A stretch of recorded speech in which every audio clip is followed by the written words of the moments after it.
Job interview. Jack Torrance thought. Officious little prick. Ullman stood 5'5", and when he moved, it was with the prissy speed that seems to be the exclusive domain of all small, plump men. The part in his hair was exact, and his dark suit was sober but comforting. "I am a man you can bring your problems to," that suit said to the paying customer. To the hired help it spoke more curtly. "This had better be good, you." There was a red carnation in the lapel, perhaps so that no one on the street would mistake Steward Ullman for the local undertaker. As he listened to Ullman speak, Jack admitted to himself that he probably could not have liked any man on that side of the desk, under the circumstances. Ullman had asked a question he hadn't caught. That was bad. Ullman was the type of man who would file such lapses away in a mental Rolodex for later consideration. "I'm sorry. I asked if your wife fully understood what you would be taking on here. And there's your son, of course." He glanced down at the application in front of him. "Daniel, your wife isn't a bit intimidated by the idea. Wendy is an extraordinary woman. And your son is also extraordinary?" Jack smiled, a big, wide PR smile. "We like to think so, I suppose. He's quite self-reliant for a 5-year-old. No returning smile from Ullman. He slipped Jack's application back into a file. The file went into a drawer. The desktop was now completely bare except for a blotter, a telephone, a tinsel lamp, and an in/out basket. Both sides of the in/out were empty, too. Ullman stood up and went to the file cabinet in the corner. "Step around the desk, if you will, Mr. Torrance. We'll look at the hotel floor plans." He brought back 5 large sheets and set them down on the glossy walnut plane of the desk. Jack stood by his shoulder, very much aware of the scent of Ullman's cologne. "All my men wear English leather or they wear nothing at all" came into his mind for no reason at all, and he had to clamp his tongue between his teeth to keep an bray of laughter. Beyond the wall, faintly, came the sounds of the Overlook Hotel's kitchen, gearing down from lunch. "Top floor," Ullman said briskly. "The attic. Absolutely nothing up there now but bric-a-brac. The Overlook has changed hands several times since World War II, and it seems that each successive manager has put everything they don't want up in the attic. I want rat traps and poison bait sewed around in it. Some of the third-floor chambermaids say they have heard rustling noises. I don't believe it, not for a moment. But there mustn't even be that 1 in 100 chance that a single rat inhabits the Overlook Hotel." Jack, who suspected that every hotel in the world had a rat or two, held his tongue. "Of course you wouldn't allow your son up in the attic under any circumstances." "No," Jack said, and flashed the big PR smile again. Humiliating situation. Did this officious little prick actually think he would allow his son to goof around in a rat trap attic full of junk furniture and God knew what else? Ullman whisked away the attic floor plan and put it on the bottom of the pile. "The Overlook has 110 guest quarters," he said in a scholarly voice. 30 of them, all suites, are here on the 3rd floor. 10 in the west wing, including the presidential suite. 10 in the center, 10 more in the east wing. All of them command magnificent views. Could you at least spare the sales talk?" But he kept quiet. He needed the job. Ullman put the 3rd floor on the bottom of the pile, and they studied the 2nd floor. 40 rooms, Ullman said, 30 doubles and 10 singles. And on the 1st floor, 20 of each. Plus 3 linen closets on each floor, and a storeroom, which is at the extreme east end of the hotel on the 2nd floor and the extreme west end on the 1st. Questions? Jack shook his head. Ullman whisked the 2nd and 1st floors away. "Now, lobby level. Here in the center is the registration desk. Behind it are the offices. The lobby runs for 80 feet in either direction from the desk. Over here in the west wing is the Overlook dining room and the Colorado Lounge. The banquet and ballroom facility is in the east wing." Questions? "Only about the basement," Jack said. "For the winter caretaker, that's the most important level of all, where the action is, so to speak. Watson will show you all that. The basement floor plan is on the boiler room wall." He frowned impressively, perhaps to show that as manager, he did not concern himself with such mundane aspects of the Overlook's operation as the boiler and the plumbing. "Might not be a bad idea to put some traps down there too. Just a minute." He scrawled a note on a pad he took from his inner coat pocket. Each sheet bore the legend from the desk of Steward Ullman in bold black script, tore it off, and dropped it into the outbasket. It sat there looking lonesome. The pad disappeared back into Ullman's jacket pocket like the conclusion of a magician's trick. "Now you see it, Jackie boy, now you don't." This guy is a real heavyweight. They had resumed their original positions, Ullman behind the desk and Jack in front of it, interviewer and interviewee, supplicant and reluctant patron. Ullman folded his neat little hands on the desk blotter and looked directly at Jack, a small, balding man in a banker's suit and a quiet gray tie. The flower in his lapel was balanced off by a small lapel pin on the other side. It read simply STF in small gold letters. I'll be perfectly frank with you, Mr. Torrance. Albert Shockley is a powerful man with a large interest in the Overlook, which showed a profit this season for the first time in its history. Mr. Shockley also sits on the board of directors, but he is not a hotel man, and he would be the first to admit this. But he has made his wishes in this caretaking matter quite obvious. He wants you hired. I will do so, but if I had been given a free hand in this matter, I would not have taken you on. Jack's hands were clenched tightly in his lap, working against each other, sweating. Officious little prick, officious little prick, officious. I don't believe you care much for me, Mr. Torrance. I don't care. Certainly your feelings toward me play no part in my own belief that you are not right for the job. During the season that runs from May 15th to September 30th, the Overlook employs 110 people full-time. One for every room in the hotel, you might say. I don't think many of them like me, and I suspect that some of them think I'm a bit of a bastard. They would be correct in their judgment of my character. I have to be a bit of a bastard to run this hotel in the manner it deserves. He looked at Jack for comment, and Jack flashed the PR smile again, large and insultingly toothy. Ullman said, "The Overlook was built in the years 1907 to 1909. The closest town is Sidewinder, 40 miles east of here over roads that are closed from sometime in late October or November until sometime in April. A man named Robert Townley Watson built it, the grandfather of our present maintenance man. Vanderbilts have stayed here, and Rockefellers, and Astors, and DuPonts. For presidents have stayed in the presidential suite. Wilson, Harding, Roosevelt, and Nixon." "I wouldn't be too proud of Harding and Nixon," Jack murmured. Ullman frowned, but went on regardless. It proved too much for Mr. Watson, and he sold the hotel in 1915. It was sold again in 1922, in 1929, in 1936. It stood vacant until the end of World War II, when it was purchased and completely renovated by Horace Derwent, millionaire inventor, pilot, film producer, and entrepreneur. "I know the name," Jack said. Yes, everything he touched seemed to turn to gold, except the Overlook.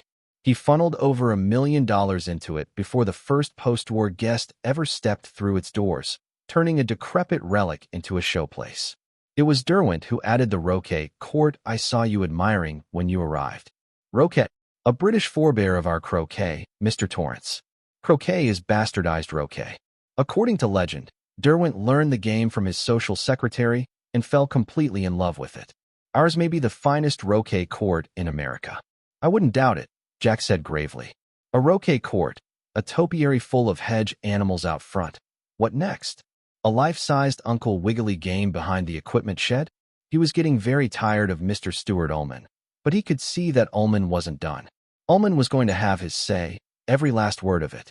When he had lost $3 million, Derwent sold it to a group of California investors. Their experience with the Overlook was equally bad, just not hotel people. In 1970, Mr. Shockley and a group of his associates bought the hotel and turned its management over to me. We have also run in the red for several years, but I'm happy to say that the trust of the present owners in me has never wavered. Last year we broke even, and this year the Overlook's accounts were written in black ink for the first time in almost 7 decades. Jack supposed that this fussy little man's pride was justified, and then his original dislike washed over him again in a wave. He said, "I see no connection between the Overlook's admittedly colorful history and your feeling that I'm wrong for the post, Mr. Ullman. One reason that the Overlook has lost so much money lies in the depreciation that occurs each winter. It shortens the profit margin a great deal more than you might believe, Mr. Torrance. The winters are fantastically cruel. In order to cope with the problem, I've installed a full-time winter caretaker to run the boiler and to heat different parts of the hotel on a daily rotating basis, to repair breakage as it occurs, and to do repairs so the elements can't get a foothold, to be constantly alert to any and every contingency. During our first winter, I hired a family instead of a single man. There was a tragedy. A horrible tragedy. Ullman looked at Jack coolly and appraisingly. I made a mistake. I admit it freely. The man was a drunk. Jack felt a slow, hot grin, the total antithesis of the toothy PR grin, stretch across his mouth. Is that it? I'm surprised Elle didn't tell you. I've retired. Yes, Mr. Shockley told me you no longer drink. He also told me about your last job. Your last position of trust, shall we say? You were teaching English in a Vermont prep school. You lost your temper. I don't believe I need to be any more specific than that. But I do happen to believe that Grady's case has a bearing, and that is why I have brought the matter of your previous history into the conversation. During the winter of 1970 to 71, after we had refurbished the Overlook, but before our first season, I hired this unfortunate named Delbert Grady. He moved into the quarters you and your wife and son will be sharing. He had a wife and 2 daughters. I had reservations, the main ones being the harshness of the winter season and the fact that the gratis would be cut off from the outside world for 5 to 6 months. But that's not really true, is it? There are telephones here, and probably a citizens band radio as well. And the Rocky Mountain National Park is within helicopter range, and surely a piece of ground that big must have a chopper or 2. I wouldn't know about that, Ullman said. The hotel does have a 2-way radio that Mr. Watson will show you, along with a list of the correct frequencies to broadcast on if you need help. The telephone lines between here and Sidewinder are still above ground, and they go down almost every winter at some point or other and are apt to stay down for 3 weeks to a month and a half. There is a snowmobile in the equipment shed also. Then the place really isn't cut off. Mr. Ullman looked pained. Suppose your son or your wife tripped on the stairs and fractured his or her skull, Mr. Torrance. Would you think the place was cut off then? Jack saw the point. A snowmobile running at top speed could get you down to Sidewinder in an hour and a half. Maybe. A helicopter from the Parks Rescue Service could get up here in 3 hours, under optimum conditions. In a blizzard, it would never even be able to lift off, and you couldn't hope to run a snowmobile at top speed. Even if you dared take a seriously injured person out into temperatures that might be 25 below or 45 below, if you added in the wind chill factor. In the case of Grady, Ullman said, I reason much as Mr. Shockley seems to have done in your case. Solitude can be damaging in itself. Better for the man to have his family with him. If there was trouble, I thought, the odds were very high that it would be something less urgent than a fractured skull or an accident with one of the power tools or some sort of convulsion. A serious case of the flu, pneumonia, a broken arm, even appendicitis. Any of those things would have left enough time. I suspect that what happened came as a result of too much cheap whiskey, of which Grady had laid in a generous supply, unbeknownst to me, and a curious condition which the old-timers call cabin fever. Do you know the term? Ullman offered a patronizing little smile, ready to explain as soon as Jack admitted his ignorance, and Jack was happy to respond quickly and crisply. It's a slang term for the claustrophobic reaction that can occur when people are shut in together over long periods of time. The feeling of claustrophobia is externalized as dislike for the people you happen to be shut in with. In extreme cases, it can result in hallucinations and violence. Murder has been done over such minor things as a burn meal or an argument about whose turn it is to do the dishes. Ullman looked rather nonplussed, which did Jack a world of good. He decided to press a little further, but silently promised Wendy he would stay cool. I suspect you did make a mistake at that. Did he hurt them? He killed them, Mr. Torrance, and then committed suicide. He murdered the little girls with a hatchet, his wife with a shotgun, and himself the same way. His leg was broken. Undoubtedly so drunk he fell downstairs. Ullman spread his hands and looked at Jack self-righteously. Was he a high school graduate? As a matter of fact, he wasn't, Ullman said a little stiffly. I thought shall we say, less imaginative individual would be less susceptible to the rigors, the loneliness. That was your mistake, Jack said. A stupid man is more prone to cabin fever, just as he's more prone to shoot someone over a card game or commit a spur-of-the-moment robbery. He gets bored. When the snow comes, there's nothing to do but watch TV or play solitaire and cheat when he can't get all the aces out. Nothing to do but bitch at his wife and nag at the kids and drink. It gets hard to sleep because there's nothing to hear. So he drinks himself to sleep and wakes up with a hangover. He gets edgy. And maybe the telephone goes out and the TV aerial blows down and there's nothing to do but think and cheat at solitaire and get edgier and edgier. Finally, boom, boom, boom. Whereas a more educated man, such as yourself, my wife and I both like to read. I have a play to work on, as Al Shockley probably told you. Danny has his puzzles, his coloring books, and his crystal radio. I plan to teach him to read, and I also want to teach him to snowshoe. When he would like to learn how to. Oh yes, I think we can keep busy and out of each other's hair if the TV goes on the fritz. He paused. And Al was telling the truth when he told you I no longer drink. I did once, and it got to be serious. But I haven't had so much as a glass of beer in the last 14 months. I don't intend to bring any alcohol up here, and I don't think there will be an opportunity to get any after the snow flies. In that you would be quite correct, Ullman said. But as long as the three of you are up here, the potential for problems is multiplied. I have told Mr. Shockley this, and he told me he would take the responsibility. Now I've told you, and apparently you are also willing to take the responsibility. I am. All right, I'll accept that, since I have little choice. But I would still rather have an unattached college boy taking a year off. Well, perhaps you'll do. Now I'll turn you over to Mr. Watson, who will take you through the basement and around the grounds.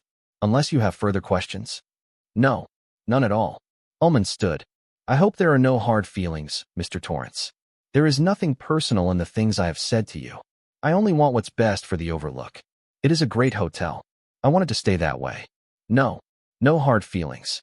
Jack flashed the PR grin again, but he was glad Ullman didn't offer to shake hands. There were hard feelings. All kinds of them. Point two. Boulder. She looked out the kitchen window and saw him just sitting there on the curb, not playing with his trucks or the wagon or even the balsa glider that had pleased him so much all the last week since Jack had brought it home. He was just sitting there, watching for their shop-worn VW, his elbows planted on his thighs and his chin propped in his hands, a 5-year-old kid waiting for his daddy.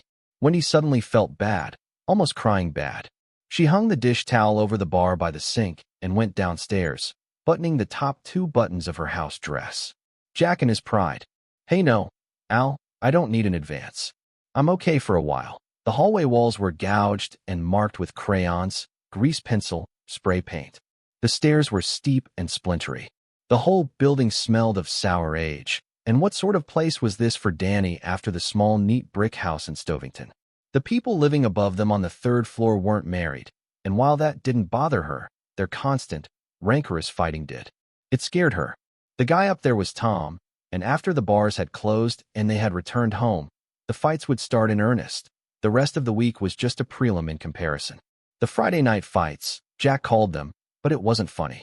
The woman, her name was Elaine, would at last be reduced to tears and to repeating over and over again, "Don't, Tom. Please don't. Please don't." And he would shout at her. Once they had even awakened Danny, and Danny slept like a corpse. The next morning Jack caught Tom going out and had spoken to him on the sidewalk at some length. Tom started to bluster, and Jack had said something else to him, too quietly for Wendy to hear, and Tom had only shaken his head sullenly and walked away. That had been a week ago, and for a few days things had been better, but since the weekend things had been working back to normal. Excuse me, abnormal. It was bad for the boy. Her sense of grief washed over her again, but she was on the walk now and she smothered it. Sweeping her dress under her and sitting down on the curb beside him, she said, "What's up, Doc?" He smiled at her, but it was perfunctory. "Hi, Mom." The glider was between his sneakered feet, and she saw that one of the wings had started to splinter. "Want me to see what I can do with that, honey?" Danny had gone back to staring up the street. "No, Dad will fix it. Your daddy may not be back until supper time, Doc. It's a long drive up into those mountains. Do you think the bug will break down?" "No, I don't think so." But he had just given her something new to worry about. "Thanks, Danny. I needed that." Dad said it might. Danny said in a matter-of-fact, almost bored manner. He said the fuel pump was all shot to shit. "Don't say that, Danny." "Fuel pump?" he asked her with honest surprise. She sighed. "No, all shot to shit." "Don't say that." "Why? It's vulgar." "What's vulgar, Mom?" "Like when you pick your nose at the table or pee with the bathroom door open. Or saying things like, all shot to shit. Shit is a vulgar word. Nice people don't say it. Dad says it. When he was looking at the bug motor, he said, "Christ, this fuel pump's all shot to shit." Isn't Dad nice? How do you get into these things, Winifred? Do you practice? He's nice, but he's also a grown-up. And he's very careful not to say things like that in front of people who wouldn't understand. You mean like Uncle Al? Yes, that's right. Can I say it when I'm grown up? I suppose you will, whether I like it or not. How old? How does 20 sound, Doc? That's a long time to have to wait. I guess it is, but will you try? Okay. He went back to staring up the street. He flexed a little, as if to rise, but the beetle coming was much newer and much brighter red. He relaxed again. She wondered just how hard this move to Colorado had been on Danny. He was close-mouthed about it, but it bothered her to see him spending so much time by himself. In Vermont, 3 of Jack's fellow faculty members had had children about Danny's age, and there had been the preschool, but in this neighborhood there was no one for him to play with. Most of the apartments were occupied by students attending CU, and of the few married couples here on Arapahoe Street, only a tiny percentage had children. She had spotted perhaps a dozen of high school or junior high school age, 3 infants, and that was all. Mommy, why did Daddy lose his job? She was jolted out of her reverie and floundering for an answer. She and Jack had discussed ways they might handle just such a question from Danny, ways that had varied from evasion to the plain truth with no varnish on it. But Danny had never asked. Not until now, when she was feeling low and least prepared for such a question. Yet he was looking at her, maybe reading the confusion on her face and forming his own ideas about that. She thought that to children adult motives and actions must seem as bulking and ominous as dangerous animals seen in the shadows of a dark forest. They were jerked about like puppets, having only the vaguest notions why. The thought brought her dangerously close to tears again, and while she fought them off, she leaned over, picked up the disabled glider, and turned it over in her hands. Your daddy was coaching the debate team, Danny. Do you remember that? Sure, he said. Arguments for fun, right? Right. She turned the glider over and over, looking at the trade name, Speedaglide, and the blue star decals on the wings, and found herself telling the exact truth to her son. There was a boy named George Hatfield that Daddy had to cut from the team. That means he wasn't as good as some of the others. George said your daddy cut him because he didn't like him and not because he wasn't good enough. Then George did a bad thing. I think you know about that. Was he the one who put holes in our bug's tires? Yes, he was. It was after school, and your daddy caught him doing it. Now she hesitated again, but there was no question of evasion now. It was reduced to tell the truth or tell a lie. Your daddy, sometimes he does things he's sorry for later. Sometimes he doesn't think the way he should. That doesn't happen very often, but sometimes it does. Did he hurt George Hatfield like the time I spilled all his papers? Sometimes. Danny with his arm in a cast. He does things he's sorry for later. Wendy blinked her eyes savagely hard, driving her tears all the way back. Something like that, honey. Your daddy hit George to make him stop cutting the tires, and George hit his head.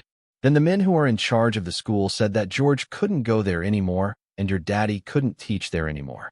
She stopped, out of words, and waited in dread for the deluge of questions. Oh, Danny said, and went back to looking up the street. Apparently the subject was closed. If only it could be closed that easily for her. She stood up. I'm going upstairs for a cup of tea, Doc. Want a couple of cookies and a glass of milk? I think I'll watch for Dad. I don't think he'll be home much before 5. Maybe he'll be early. Maybe, she agreed. Maybe he will. She was halfway up the walk when he called, Mommy. What, Danny? Do you want to go and live in that hotel for the winter? Now, which of 5,000 answers should she give to that one? The way she had felt yesterday, or last night, or this morning. They were all different. They crossed the spectrum from rosy pink to dead black. She said, If it's what your father wants, it's what I want. She paused. What about you? I guess I do, he said finally. Nobody much to play with around here. You miss your friends, don't you? Sometimes I miss Scott and Andy. That's about all. She went back to him and kissed him, rumpled his light-colored hair that was just losing its baby fineness. He was such a solemn little boy, and sometimes she wondered just how he was supposed to survive with her and Jack for parents. The high hopes they had begun with came down to this unpleasant apartment building in a city they didn't know. The image of Danny and his cast rose up before her again. Somebody in the Divine Placement Service had made a mistake, one she sometimes feared could never be corrected and which only the most innocent bystander could pay for. Stay out of the road, Doc, she said, and hugged him tight. Sure, Mom. She went upstairs and into the kitchen. She put on the teapot and laid a couple of Oreos on a plate for Danny in case he decided to come up while she was lying down. Sitting at the table with her big pottery cup in front of her, she looked out the window at him, still sitting on the curb in his blue jeans and his oversized dark green Stovington prep sweatshirt, the glider now lying beside him. The tears which had threatened all day now came in a cloudburst, and she leaned into the fragrant, curling steam of the tea and wept. In grief and loss for the past, and terror of the future. 3. Watson, you lost your temper, Ullman had said. Okay, here's your furnace, Watson said, turning on a light in the dark, musty-smelling room. He was a beefy man with fluffy popcorn hair, white shirt, and dark green chinos. He swung open a small square grating in the furnace's belly, and he and Jack peered in together. Here's the pilot light. A steady blue-white jet hissing steadily upward channeled destructive force. But the key word, Jack thought, was destructive and not channeled. If you stuck your hand in there, the barbecue would happen in 3 quick seconds. Lost your temper. Danny, are you all right? The furnace filled the entire room, by far the biggest and oldest Jack had ever seen. The pilot's got a fail-safe, Watson told him. Little sensor in there measures heat. If the heat falls below a certain point, it sets off a buzzer in your quarters. Boiler's on the other side of the wall. I'll take you around. He slammed the grating shut and led Jack behind the iron bulk of the furnace toward another door. The iron radiated a stuporous heat at them, and for some reason Jack thought of a large, dozing cat. Watson jingled his keys and whistled. Lost your. When he went back into his study and saw Danny standing there, wearing nothing but his training pants and a grin, a slow, red cloud of rage had eclipsed Jack's reason. It had seemed slow subjectively, inside his head, but it must have all happened in less than a minute. It only seemed slow the way some dreams seem slow. The bad ones. Every door and drawer in his study seemed to have been ransacked in the time he had been gone. Closet, cupboards, the sliding bookcase. Every desk drawer yanked out to the stop. His manuscript, the 3-act play he had been slowly developing from a novelette he had written 7 years ago as an undergraduate, was scattered all over the floor. He had been drinking a beer and doing the Act 2 corrections when Wendy said the phone was for him, and Danny had poured the can of beer all over the pages, probably to see it foam. See it foam, see it foam. The words played over and over in his mind like a single sick chord on an out-of-tune piano, completing the circuit of his rage. He stepped deliberately toward his 3-year-old son, who was looking up at him with that pleased grin, his pleasure at the job of work so successfully and recently completed in Daddy's study. Danny began to say something, and that was when he had grabbed Danny's hand and bent it to make him drop the typewriter eraser and the mechanical pencil he was clenching in it. Danny had cried out a little. No, no, tell the truth, he screamed. It was all hard to remember through the fog of anger, the 6 single thump of that one Spike Jones chord. Wendy somewhere, asking what was wrong. Her voice faint, damped by the inner mist. This was between the two of them. He had whirled Danny around to spank him, his big adult fingers digging into the scant meat of the boy's forearm, meeting around it in a closed fist, and the snap of the breaking bone had not been loud. Not loud, but it had been very loud, huge, but not loud. Just enough of a sound to slit through the red fog like an arrow, but instead of letting in sunlight, that sound let in the dark clouds of shame and remorse, the terror, the agonizing convulsion of the spirit. A clean sound with the past on one side of it, and all the future on the other, a sound like a breaking pencil lead or a small piece of kindling when you brought it down over your knee. A moment of utter silence on the other side, in respect to the beginning future maybe, all the rest of his life.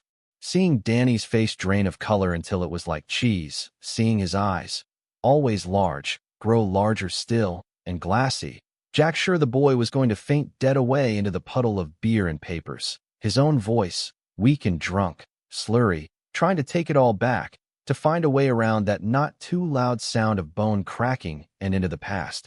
Is there a status quo in the house? Saying, Danny, are you all right? Danny's answering shriek. Then Wendy's shocked gasp as she came around them, and saw the peculiar angle Danny's forearm had to his elbow. No arm was meant to hang quite that way in a world of normal families. Her own scream as she swept him into her arms, and a nonsense babble. Oh God, Danny, oh dear God, oh sweet God, your poor sweet arm. And Jack was standing there, stunned and stupid, trying to understand how a thing like this could have happened. He was standing there, and his eyes met the eyes of his wife, and he saw that Wendy hated him. It did not occur to him what the hate might mean in practical terms. It was only later that he realized she might have left him that night, gone to a motel, gotten a divorce lawyer in the morning, or called the police. He saw only that his wife hated him, and he felt staggered by it, all alone. He felt awful. This was what oncoming death felt like. Then she fled for the telephone and dialed the hospital with their screaming boy wedged in the crook of her arm, and Jack did not go after her. He only stood in the ruins of his office, smelling beer and thinking. You lost your temper. He rubbed his hand harshly across his lips and followed Watson into the boiler room. It was humid in here, but it was more than the humidity that brought the sick and slimy sweat onto his brow and stomach and legs. The remembering did that. It was a total thing that made that night 2 years ago seem like 2 hours ago. There was no lag. It brought the shame and revulsion back, the sense of having no worth at all, and that feeling always made him want to have a drink, and the wanting of a drink brought still blacker despair. Would he ever have an hour, not a week or even a day, mind you, but just one waking hour when the craving for a drink wouldn't surprise him like this? The boiler, Watson announced.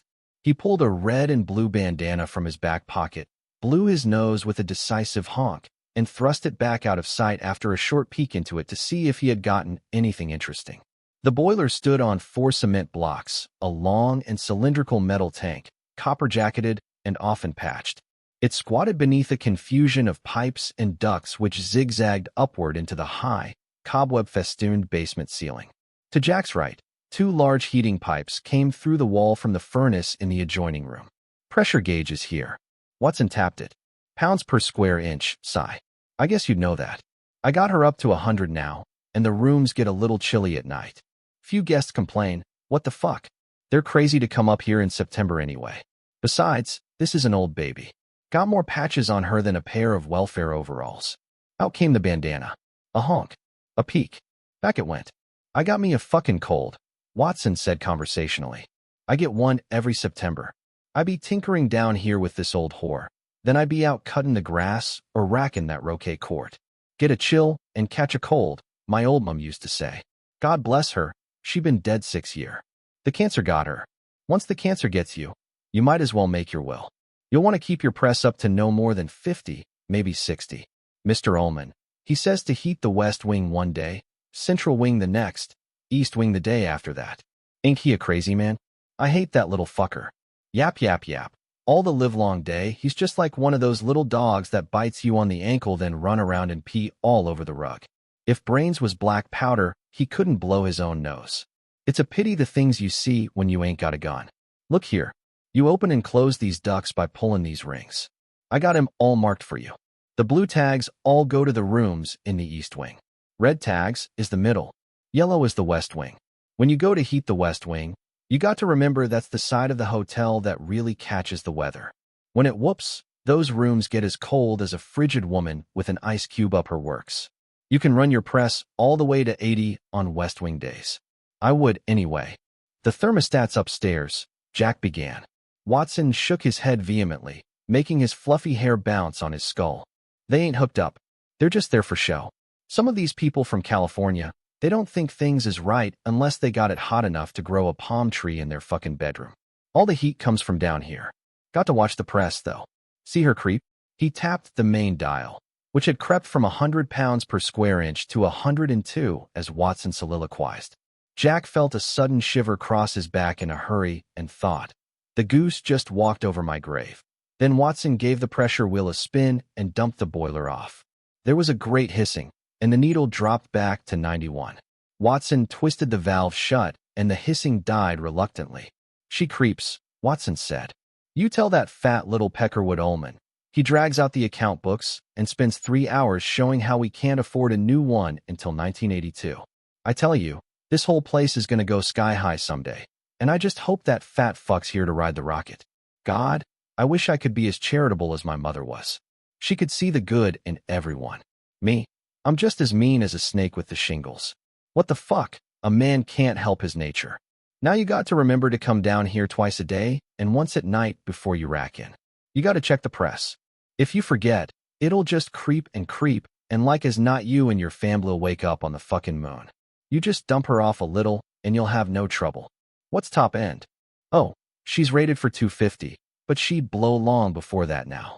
You couldn't get me to come down and stand next to her when that dial was up to 180. There's no automatic shutdown? No, there ain't. This was built before such things were required. Federal government's into everything these days, ain't it? FBI opening mail, CIA bugging the goddamn phones. And look what happened to that Nixon. Wasn't that a sorry sight? But if you just come down here regular and check the press, you'll be fine. And remember to switch those ducks around like you wants. Won't none of the rooms get much above 45 unless we have an amazing warm winter. And you'll have your own apartment just as warm as you like it. What about the plumbing? Okay, I was just getting to that. Over here through this arch. They walked into a long, rectangular room that seemed to stretch for miles. Watson pulled a cord, and a single 75-watt bulb cast a sickish, swinging glow over the area they were standing in.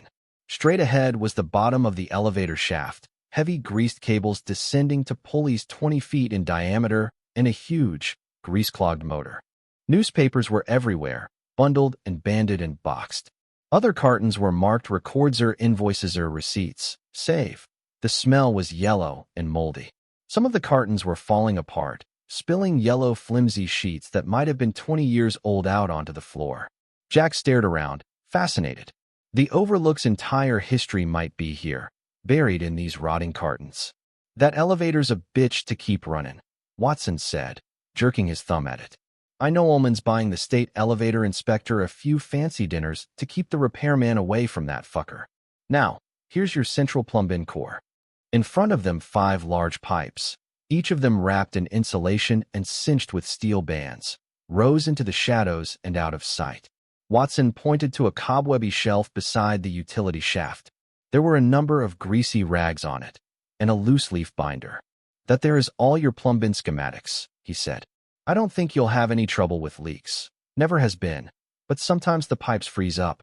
Only way to stop that is to run the faucets a little bit during the nights. But there's over 400 taps in this fucking palace. That fat fairy upstairs would scream all the way to Denver when he saw the water bill. Ain't that right? I'd say that's a remarkably astute analysis. Watson looked at him admiringly. Say, you really are a college fella, aren't you? Talk just like a book. I admire that. As long as the fella ain't one of those fairy boys. Lots of 'em are. You know who stirred up all those college riots a few years ago? The homosexuals, that's who. They get frustrated and have to cut loose. Coming out of the closet, they call it. Holy shit, I don't know what the world's coming to. Now, if she freezes, she most likely gonna freeze right up in this shaft. No heat, you see. If it happens, use this. He reached into a broken orange crate and produced a small gas torch. You just unstrap the insulation when you find the ice plug and put the heat right to her. Get it? Yes. But what if a pipe freezes outside the utility core? That won't happen if you're doing your job and keeping the place heated. You can't get to the other pipes anyway. Don't you fret about it. You'll have no trouble. Beastly place down here. Cobwebby. Gives me the horrors, it does. Ullman said the first winter caretaker killed his family and himself. Yeah, that guy Grady. He was a bad actor. I knew that the minute I saw him. Always grinning like an egg-sucked dog. That was when they were just starting out here, and that fat fuck Ullman. He would have hired the Boston Strangler if he'd worked for minimum wage. Was a ranger from the national park that found him. The phone was out. All of them up in the west wing on the 3rd floor, froze solid. Too bad about the little girls. 8 and 6, they was. Cute as cut buttons. Oh, that was a hell of a mess. That Ullman. He manages some honky-tonky resort place down in Florida in the off-season. And he caught a plane up to Denver and hired a sleigh to take him up here from Sidewinder because the roads were closed. A sleigh? Can you believe that? He about split a gut trying to keep it out of the papers. Did pretty well. I got to give him that. There was an item in the Denver Post, and of course the obituary in that pissant little rag they have down in Estes Park. But that was just about all. Pretty good, considering the reputation this place has got. I expected some reporter would dig it all up again and just sort of put Grady in it as an excuse to rake over the scandals. What scandals? Watson shrugged. Any big hotels have got scandals, he said. Just like every big hotel has got a ghost. Why? Hell, people come and go. Sometimes one of them will pop off in his room, heart attack or stroke or something like that. Hotels are superstitious places. No 13th floor or room 13. No mirrors on the back of the door you come in through. Stuff like that. Why? We lost a lady just this last July. Ullman had to take care of that. And you can bet your ass he did.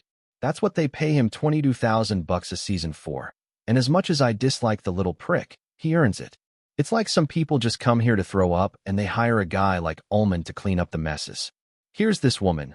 Must be 60 fucking years old. My age. And her hair's dyed just as red as a whore's stoplight.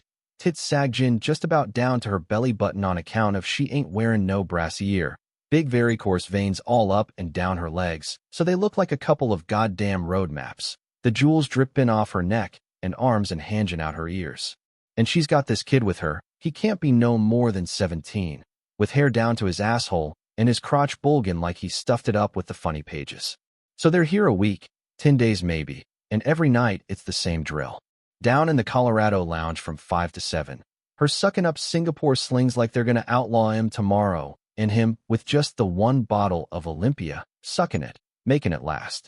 And she'd be making jokes and saying all these witty things, and every time she said one he'd grin just like a fucking ape, like she had strings tied to the corners of his mouth. Only after a few days you could see it was getting harder and harder for him to grin, and God knows what he had to think about to get his pump primed by bedtime. Well, they'd go in for dinner, him walking and her staggering, drunk as a coot, you know, and he'd be pinching the waitresses and grinning at him when she wasn't looking. Hell, we even had bets on how long he'd last. Watson shrugged. Then he comes down one night around 10, saying his wife is indisposed, which meant she was passed out again like every other night they was there, and he's going to get her some stomach medicine. So off he goes in the little Porsche they come in, and that's the last we see of him. Next morning she comes down and tries to put on this big act, but all day she's getting paler and paler, and Mr. Ullman asks her, sort of diplomatic-like, would she like him to notify the state cops, just in case maybe he had a little accident or something. She's on him like a cat. No, he's a fine driver. She isn't worried. Everything's under control. He'll be back for dinner. So that afternoon she steps into the Colorado around 3 and never has no dinner at all. She goes up to her room around 10:30, and that's the last time anybody saw her alive. What happened? County coroner said she took about 30 sleeping pills on top of all the booze. Her husband showed up the next day, some big-shot lawyer from New York. He gave old Ullman 4 different shades of holy hell. I'll sue this and I'll sue that, and when I'm through you won't even be able to find a clean pair of underwear. Stuff like that. But Ullman's good, the sucker. Ullman got him quieted down. Probably asked that big shot how he'd like to see his wife splashed all over the New York papers. Wife of prominent New York blah blah found dead with belly full of sleeping pills. After playing hide the salami with a kid young enough to be her grandson. The state cops found the Porsche in back of this all-night burger joint down in Lyons, and Ullman pulled a few strings to get it released to that lawyer. Then both of them ganged up on old Archer Houghton, which is the county coroner, and got him to change the verdict to accidental death. Heart attack. Now old Archer's driving a Chrysler. I don't begrudge him. A man's got to take it where he finds it, especially when he starts getting along in years. Out came the bandana. Honk. Peek. Out of sight. So what happens? About a week later, this stupid cunt of a chambermaid, Dolores Vickery by name, she gives out with a hell of a shriek while she's making up the room where those two stayed, and she faints dead away. When she comes to, she says she's seen the dead woman in the bathroom, laying naked in the tub. Her face was all purple and puffy, she says, and she was grinning at me. So Ullman gave her 2 weeks' worth of walking papers and told her to get lost. I figure there's maybe 40-50 people died in this hotel since my grandfather opened it for business in 1910. He looked shrewdly at Jack. You know how most of them go? Heart attack or stroke while they're banging the lady they're with. That's what these resorts get a lot of, old types that want one last fling. They come up here to the mountains to pretend they're 20 again. Sometimes something gives, and not all the guys who ran this place was as good as Ullman is at keeping it out of the papers. So the Overlook's got a reputation, yeah? I'll bet the fucking Biltmore in New York City has got a reputation, if you ask the right people. But no ghosts. Mr. Torrance, I've worked here all my life. I played here when I was a kid no older than your boy in that wallet snapshot you showed me. I never seen a ghost yet. You want to come out back with me? I'll show you the equipment shed. Fine. As Watson reached up to turn off the light, Jack said, there sure are a lot of papers down here. Oh, you're not kidding. Seems like they go back 1,000 years. Newspapers and old invoices and bills of lading and Christ knows what else. My dad used to keep up with them pretty good when we had the old wood-burning furnace, but now they've got all out of hand. Some year I got to get a boy to haul them down to Sidewinder and burn 'em. If Ullman will stand the expense. I guess he will if I holler rat loud enough. Then there are rats? Yeah, I guess there's some. I got the traps and the poison Mr. Ullman wants you to use up in the attic and down here. You keep a good eye on your boy, Mr. Torrance. You wouldn't want nothing to happen to him. No, I sure wouldn't. Coming from Watson, the advice didn't sting. They went to the stairs and paused there for a moment while Watson blew his nose again. You'll find all the tools you need out there, and some you don't, I guess. And there's the shingles. Did Ullman tell you about that? Yes, he wants part of the west roof re-shingled. He'll get all the for free out of you that he can, the fat little prick, and then whine around in the spring about how you didn't do the job half right. I told him once right to his face, I said. Watson's words faded away to a comforting drone as they mounted the stairs. Jack Torrance looked back over his shoulder once into the impenetrable, musty-smelling darkness and thought that if there was ever a place that should have ghosts, this was it. He thought of Grady, locked in by the soft, implacable snow, going quietly berserk and committing his atrocity. Did they scream? He wondered. Poor Grady, feeling it close in on him more every day, and knowing at last that for him spring would never come. He shouldn't have been here, and he shouldn't have lost his temper. As he followed Watson through the door, the words echoed back to him like a knell, accompanied by a sharp snap, like a breaking pencil lead. Dear God, he could use a drink. Or 1,000 of them. Point 4. Shadowland. Danny weakened and went up for his milk and cookies at 4:15. He gobbled them while looking out the window, then went in to kiss his mother, who was lying down. She suggested that he stay in and watch Sesame Street. The time would pass faster. But he shook his head firmly and went back to his place on the curb. Now it was 5 o'clock, and although he didn't have a watch and couldn't tell time too well yet anyway, he was aware of passing time by the lengthening of the shadows and by the golden cast that now tinged the afternoon light. Turning the glider over in his hands, he sang under his breath, Skip to him, Lou, and I don't care. Skip to him, Lou, and I don't care. My master's gone away. Lou, Lou, skip to him, Lou. They had sung that song all together at the Jack and Jill nursery school he had gone to back in Stovington. He didn't go to nursery school out here because Daddy couldn't afford to send him anymore. He knew his mother and father worried about that, worried that it was adding to his loneliness, and even more deeply, unspoken between them, that Danny blamed them. But he didn't really want to go to that old Jack and Jill anymore. It was for babies. He wasn't quite a big kid yet, but he wasn't a baby anymore. Big kids went to the big school and got a hot lunch. First grade. Next year. This year was someplace between being a baby and a real kid. It was all right.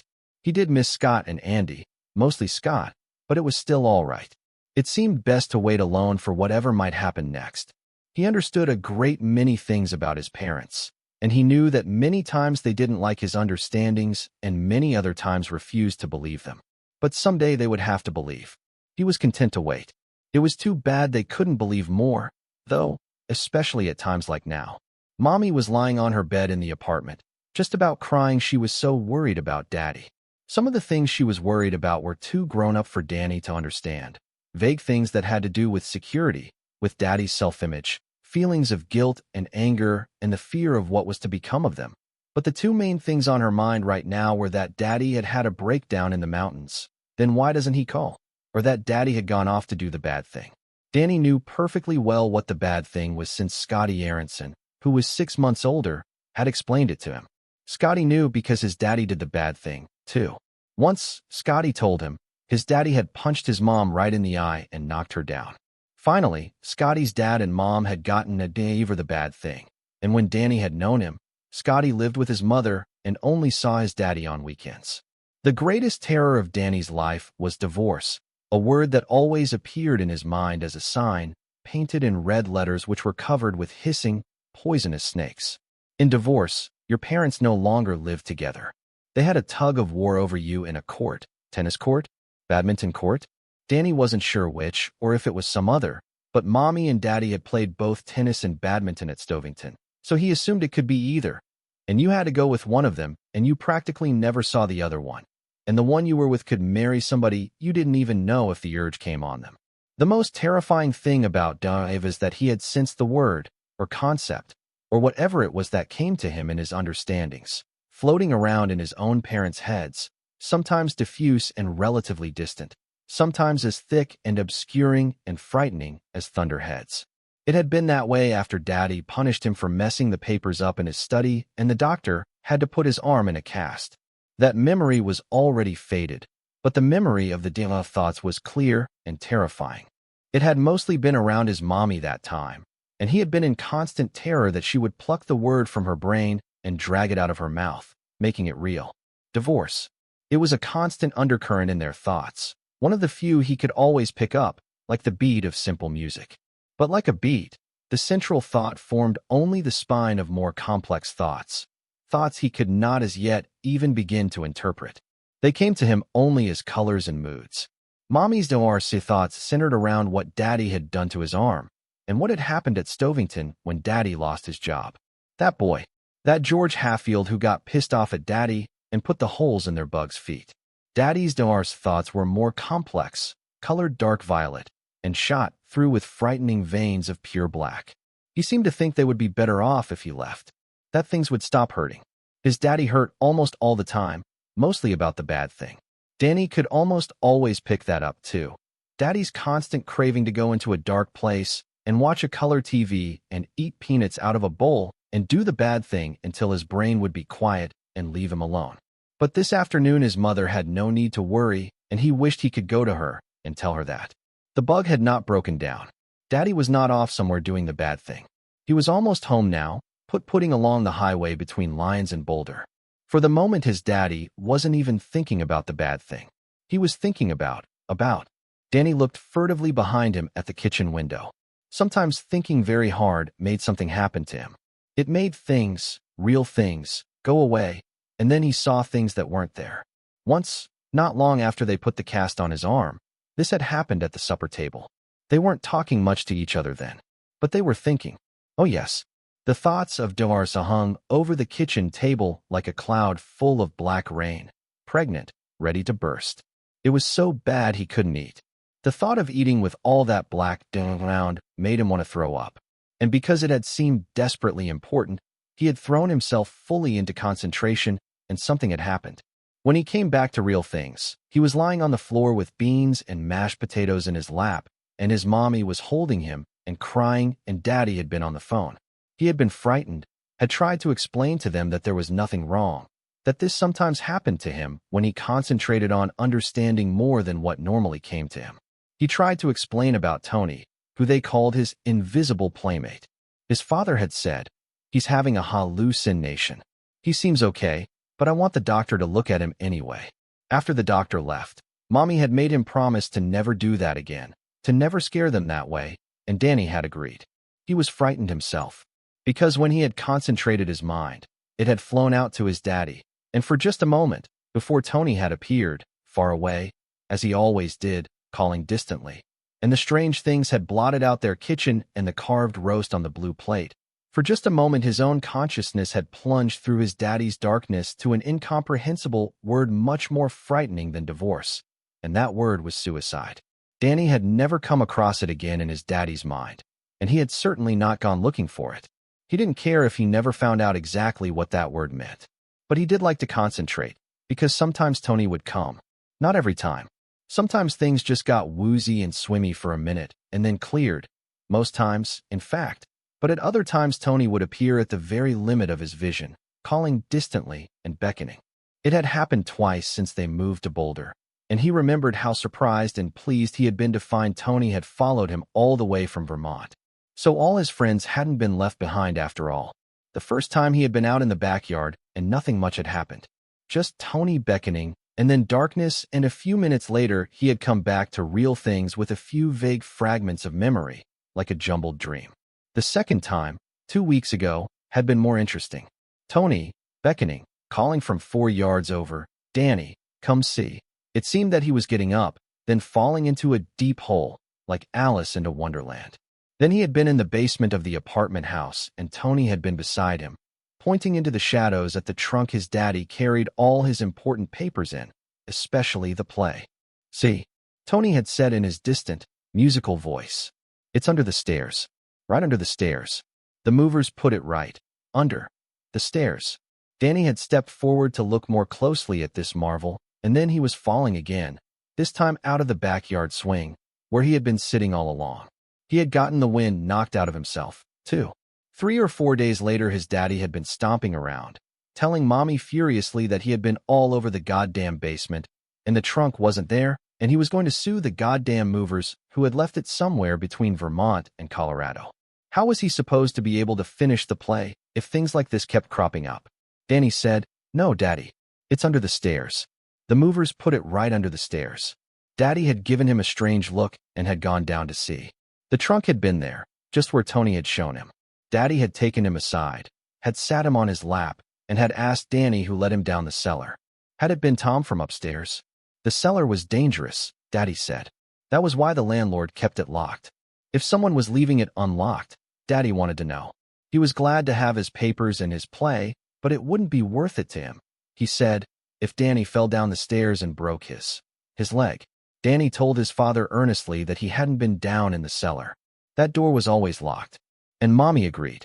Danny never went down in the back hall, she said, because it was damp and dark and spidery. And he didn't tell lies. Then how did you know, Doc? Daddy asked. Tony showed me. His mother and father had exchanged a look over his head. This had happened before, from time to time. Because it was frightening, they swept it quickly from their minds. But he knew they worried about Tony, Mommy especially, and he was careful about thinking the way that could make Tony come where she might see. But now he thought she was lying down, not moving about in the kitchen yet, and so he concentrated hard to see if he could understand what Daddy was thinking about. His brow furrowed and his slightly grimy hands clenched into tight fists on his jeans. He did not close his eyes. That wasn't necessary, but he squinched them down to slits and imagined Daddy's voice, Jack's voice, John Daniel Torrance's voice, deep and steady, sometimes quirking up with amusement or deepening even more with anger, or just staying steady because he was thinking about. Danny sighed quietly, and his body slumped on the curb as if all the muscles had gone out of it. He was fully conscious. He saw the street and the girl and boy walking up the sidewalk on the other side, holding hands because they were in love, so happy about the day and themselves together in the day. He saw autumn leaves blowing along the gutter, yellow cartwheels of irregular shape. He saw the house they were passing and noticed how the roof was covered with shingles. I guess it'll be no problem if the flashing's okay. Yeah, that'll be all right. That Watson. Christ, what a character. Wish there was a place for him in the play. I'll end up with the whole fucking human race in it if I don't watch out. Yeah, shingles. Are there nails out there? Oh shit, forgot to ask him. Well, they're simple to get. Sidewinder hardware store. Wasps. They're nesting this time of year. I might want to get one of those bug bombs in case they're there when I rip up the old shingles. New shingles. Old shingles. So that's what he was thinking about. He had gotten the job and was thinking about shingles. Danny didn't know who Watson was, but everything else seemed clear enough. And he might get to see a wasp's nest, just as sure as his name was. Danny. Danny. He looked up, and there was Tony, far up the street, standing by a stop sign and waving. Danny, as always, felt a warm burst of pleasure at seeing his old friend, but this time he seemed to feel a prick of fear, too, as if Tony had come with some darkness hidden behind his back. A jar of wasps which when released would sting deeply, but there was no question of not going. He slumped further down on the curb, his hands sliding laxly from his thighs and dangling below the fork of his crotch. His chin sank onto his chest. Then there was a dim, painless tug as part of him got up and ran after Tony into funneling darkness. Danny. Now the darkness was shot with swirling whiteness. A coughing, whooping sound and bending, tortured shadows that resolved themselves into fir trees at night, being pushed by a screaming gale. Snow swirled and danced. Snow everywhere. Too deep, Tony said from the darkness, and there was a sadness in his voice that terrified Danny. Too deep to get out. Another shape, looming, rearing, huge and rectangular. A sloping roof. Whiteness that was blurred in the stormy darkness. Many windows. A long building with a shingled roof. Some of the shingles were greener, newer. His daddy put them on, with nails from the Sidewinder hardware store. Now the snow was covering the shingles. It was covering everything. A green witch light glowed into being on the front of the building, flickered, and became a giant, grinning skull over two crossed bones. Poison, Tony said from the floating darkness. Poison. Other signs flickered past his eyes, some in green letters, some of them on boards stuck at leaning angles into the snowdrifts. No swimming. Danger. Live wires. This property condemned. High voltage. Third rail. Danger of death. Keep off. Keep out. No trespassing. Violators will be shot on sight. He understood none of them completely. He couldn't read, but got a sense of all, and a dreamy terror floated into the dark hollows of his body like light brown spores that would die in sunlight. They faded. Now he was in a room filled with strange furniture, a room that was dark. Snow spattered against the windows like thrown sand. His mouth was dry, his eyes like hot marbles, his heart trip-hammering in his chest. Outside there was a hollow, booming noise, like a dreadful door being thrown wide. Footfalls. Across the room was a mirror, and deep down in its silver bubble a single word appeared in green fire, and that word was redrum. The room faded. Another room. He knew. Would know? This one. An overturned chair. A broken window with snow swirling in. Already it had frosted the edge of the rug. The drapes had been pulled free and hung on their broken rod at an angle. A low cabinet lying on its face. More hollow booming noises, steady, rhythmic, horrible. Smashing glass. Approaching destruction. A hoarse voice, the voice of a madman, made the more terrible by its familiarity. Come out, you little shit. Take your medicine. Crash, crash, crash. Splintering wood. A bellow of rage and satisfaction. Redrum. Coming. Drifting across the room. Pictures torn off the walls. A record player. Mommy's record player. Overturned on the floor. Her records, Grieg, Handel, the Beatles, Art Garfunkel, Bach, Liszt, thrown everywhere. Broken into jagged black pie wedges. A shaft of light coming from another room. The bathroom, harsh white light, and a word flickering on and off in the medicine cabinet mirror like a red eye. Redrum, redrum, redrum. No, he whispered. No, Tony, please. And, dangling over the white porcelain lip of the bathtub, a hand. Limp. A slow trickle of blood. Redrum. Trickling down one of the fingers, the third, dripping onto the tile from the carefully shaped nail.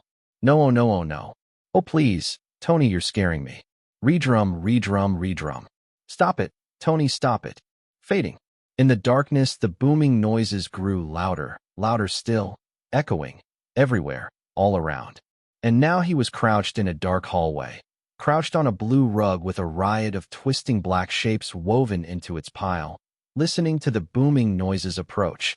And now a shape turned the corner and began to come toward him, lurching, smelling of blood and doom.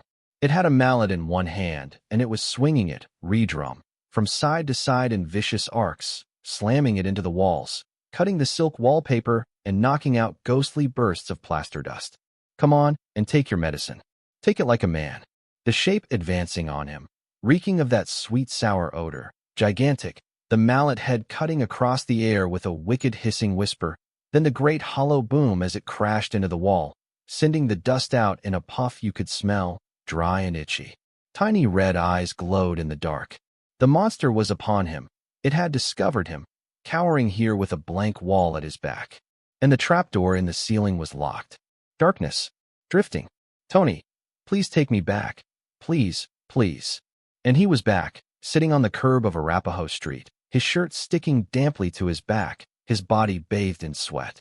In his ears he could still hear that huge, contrapuntal booming sound, and smell his own urine as he voided himself in the extremity of his terror.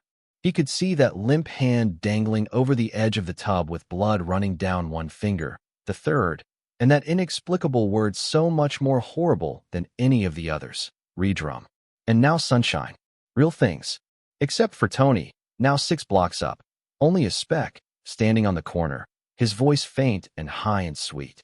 Be careful, Doc. Then, in the next instant, Tony was gone and Daddy's battered red bug was turning the corner and chattering up the street, farting blue smoke behind it. Danny was off the curb in a second, waving, jiving from one foot to the other, yelling, Daddy. Hey, Dad. Hi. Hi. His daddy swung the VW into the curb, killed the engine, and opened the door. Danny ran toward him and then froze, his eyes widening. His heart crawled up into the middle of his throat and froze solid. Beside his daddy, in the other front seat, was a short-handled mallet, its head clotted with blood and hair. Then it was just a bag of groceries. Danny, you okay, Doc? Yeah, I'm okay. He went to his daddy and buried his face in Daddy's sheepskin-lined denim jacket and hugged him tight, tight, tight. Jack hugged him back, slightly bewildered. Hey, you don't want to sit in the sun like that, Doc. You're dripping sweat. I guess I fell asleep a little. I love you, Daddy. I've been waiting. I love you too, Dan. I brought home some stuff. Think you're big enough to carry it upstairs? Sure am. Doc Torrance, the world's strongest man, Jack said and ruffled his hair, whose hobby is falling asleep on street corners. Then they were walking up to the door, and Mommy had come down to the porch to meet them, and he stood on the second step and watched them kiss. They were glad to see each other. Love came out of them the way love had come out of the boy and girl walking up the street and holding hands. Danny was glad. The bag of groceries, just a bag of groceries, crackled in his arms. Everything was all right. Daddy was home. Mommy was loving him. There were no bad things. And not everything Tony showed him always happened. But fear had settled around his heart, deep and dreadful, around his heart and around that indecipherable word he had seen in his spirit's mirror. 5. Phone booth. Jack parked the VW in front of the Rexall in the Table Mesa shopping center and let the engine die. He wondered again if he shouldn't go ahead and get the fuel pump replaced and told himself again that they couldn't afford it. If the little car could keep running until November, it could retire with full honors anyway. By November, the snow up there in the mountains would be higher than the Beatles' roof, maybe higher than 3 Beatles stacked on top of each other. Want you to stay in the car, Doc? I'll bring you a candy bar. Why can't I come in? I have to make a phone call. It's private stuff. Is that why you didn't make it at home? Check. Winnie had insisted on a phone in spite of their unraveling finances. She had argued that with a small child, especially a boy like Danny, who sometimes suffered from fainting spells, they couldn't afford not to have one. So Jack had forked over the $30 installation fee, bad enough, and a $90 security deposit, which really hurt. And so far the phone had been mute except for 2 wrong numbers. Can I have a baby Ruth, Daddy? Yes. You sit still and don't play with the gear shift, right? Right. I'll look at the maps. You do that. As Jack got out, Danny opened the Bug's glove box and took out the 5 battered gas station maps: Colorado, Nebraska, Utah, Wyoming, New Mexico. He loved road maps, loved to trace where the roads went with his finger. As far as he was concerned, new maps were the best part of moving west. Jack went to the drugstore counter, got Danny's candy bar, a newspaper, and a copy of the October Writer's Digest. He gave the girl a 5 and asked for his change in quarters. With the silver in his hand, he walked over to the telephone booth by the key-making machine and slipped inside. From here, he could see Danny and the Bug through 3 sets of glass. The boy's head was bent studiously over his maps. Jack felt a wave of nearly desperate love for the boy. The emotion showed on his face as a stony grimness. He supposed he could have made this obligatory thank you call to Al from home. He certainly wasn't going to say anything Winnie would object to. It was his pride that said no. These days he almost always listened to what his pride told him to do, because along with his wife and son, $600 in a checking account, and one weary 1968 Volkswagen, his pride was all that was left. The only thing that was his. Even the checking account was joint. A year ago he had been teaching English in one of the finest prep schools in New England. There had been friends, although not exactly the same ones he'd had before going on the wagon. Some laughs, fellow faculty members who admired his deft touch in the classroom and his private dedication to writing. Things had been very good 6 months ago. All at once there was enough money left over at the end of each 2-week pay period to start a little savings account. In his drinking days there had never been a penny left over, even though Al Shockley had stood a great many of the rounds. He and Winnie had begun to talk cautiously about finding a house and making a down payment in a year or so. A farmhouse in the country takes 6 or 8 years to renovate it completely. What the hell? They were young, they had time. Then he had lost his temper. George Hatfield. The smell of hope had turned to the smell of old leather in Cromart's office, the whole thing like some scene from his own play. The old prints of previous Stovington headmasters on the walls, steel engravings of the school, as it had been in 1879, when it was first built, And in 1895, when Vanderbilt money had enabled them to build the field house that still stood at the west end of the soccer field, squat, immense, dressed in ivy. April ivy had been rustling outside Cromart's slit window, and the drowsy sound of steam heat came from the radiator. It was no set, he remembered thinking. It was real. His life. How could he have fucked it up so badly? This is a serious situation, Jack. Terribly serious. The board has asked me to convey its decision to you. The board wanted Jack's resignation, and Jack had given it to them. Under different circumstances, he would have gotten tenure that June.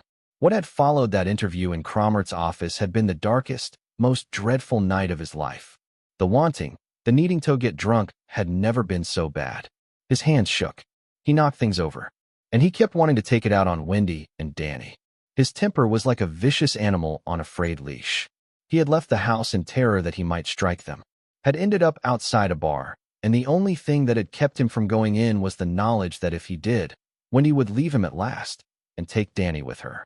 He would be dead from the day they left.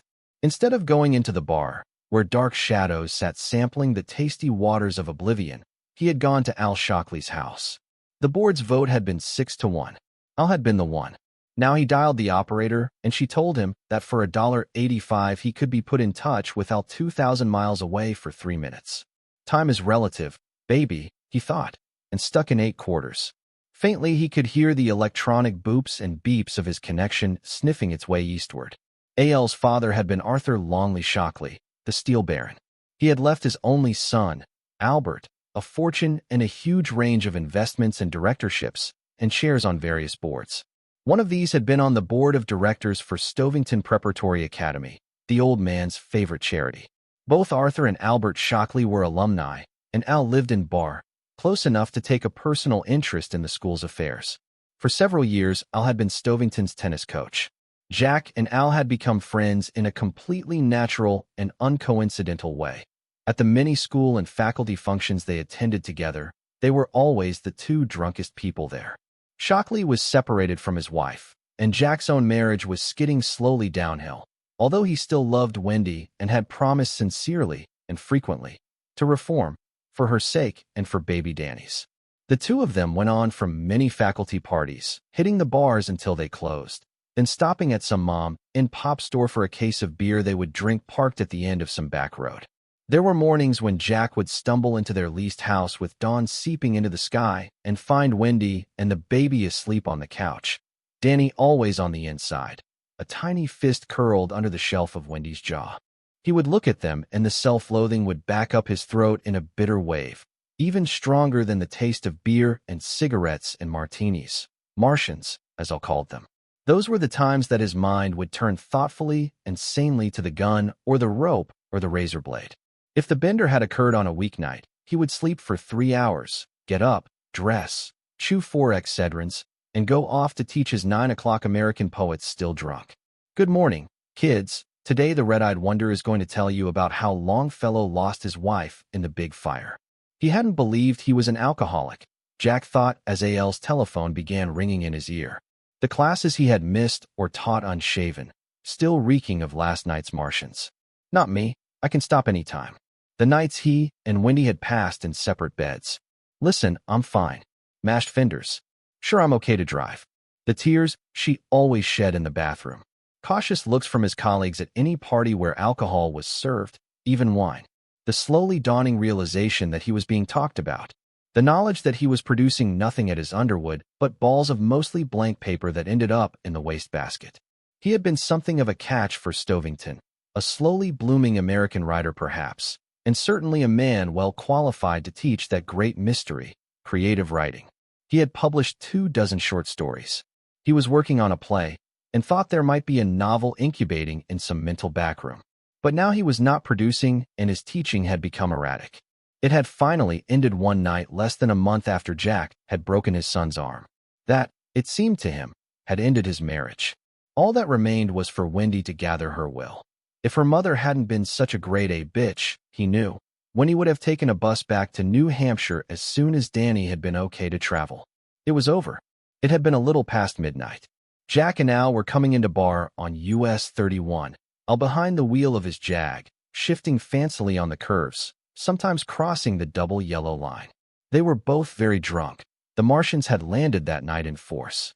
They came around the last curve before the bridge at 70, and there was a kid's bike in the road. And then the sharp, hurt squealing as rubber shredded from the Jag's tires. And Jack remembered seeing Al's face looming over the steering wheel like a round white moon. Then the jingling, crashing sound as they hit the bike at 40, and it had flown up like a bent and twisted bird, the handlebars striking the windshield, and then it was in the air again, leaving the starred safety glass in front of Jack's bulging eyes. A moment later, he heard the final dreadful smash as it landed on the road behind them. Something thumped underneath them as the tires passed over it. The Jag drifted around broadside, Al still jockeying the wheel, and from far away Jack heard himself saying, "Jesus, Al. We ran him down. I felt it." In his ear the phone kept ringing. "Come on, Al. Be home. Let me get this over with." Al had brought the car to a smoking halt not more than 3 feet from a bridge stanchion. 2 of the Jag's tires were flat. They had left zigzagging loops of burned rubber for 130 feet. They looked at each other for a moment and then ran back in the cold darkness. The bike was completely ruined. One wheel was gone, and looking back over his shoulder, Al had seen it lying in the middle of the road, half a dozen spokes sticking up like piano wire. Al had said hesitantly, "I think that's what we ran over, Jackie boy." "Then where's the kid?" "Did you see a kid?" Jack frowned. It had all happened with such crazy speed. Coming around the corner, the bike looming in the Jag's headlights. Al yelling something. Then the collision and the long skid. They moved the bike to one shoulder of the road. Al went back to the Jag and put on its 4-way flashers. For the next 2 hours, they searched the sides of the road, using a powerful 4-cell flashlight. Nothing. Although it was late, several cars passed the beach Jaguar and the 2 men with the bobbing flashlight. None of them stopped. Jack thought later that some queer providence, bent on giving them both a last chance, had kept the cops away, had kept any of the passers-by from calling them. At 2:15, they returned to the Jag, sober but queasy. If there was nobody riding it, what was it doing in the middle of the road? Al demanded. It wasn't parked on the side. It was right out in the fucking middle. Jack could only shake his head. "Your party does not answer," the operator said. "Would you like me to keep on trying?" "A couple more rings, operator." "Do you mind?" "No, sir," the voice said dutifully. "Come on, Al." Al had hiked across the bridge to the nearest pay phone, called a bachelor friend, and told him it would be worth $50 if the friend would get the Jag snow tires out of the garage and bring them down to the Highway 31 bridge outside of Bar. The friend showed up 20 minutes later, wearing a pair of jeans and his pajama top. He surveyed the scene. "Kill anybody?" he asked. Al was already jacking up the back of the car, and Jack was loosening lug nuts. "Providentially, no one," Al said. "I think I'll just head on back anyway. Pay me in the morning." "Fine," Al said without looking up. The 2 of them had gotten the tires on without incident, and together they drove back to Al Shockley's house. Al put the Jag in the garage and killed the motor. In the dark quiet, he said, "I'm off drinking, Jackie boy. It's all over. I've slain my last Martian." And now, sweating in this phone booth, it occurred to Jack that he had never doubted Al's ability to carry through. He had driven back to his own house in the VW with the radio turned up, and some disco group chanted over and over again, talismanic in the house before dawn. "Do it anyway. You want to do it. Do it any way you want." No matter how loud, he heard the squealing tires, the crash. When he blinked his eyes shut, he saw that single crushed wheel with its broken spokes pointing at the sky. When he got in, when he was asleep on the couch, he looked in Danny's room, and Danny was in his crib on his back, sleeping deeply, his arms still buried in the cast.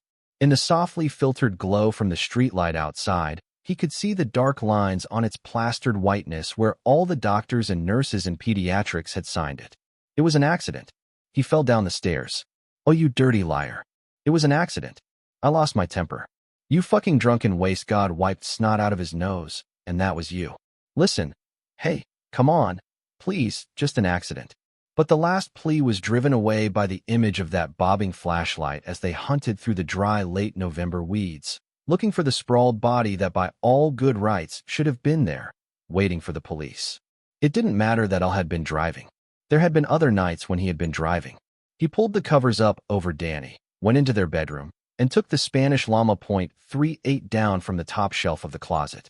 It was in a shoe box.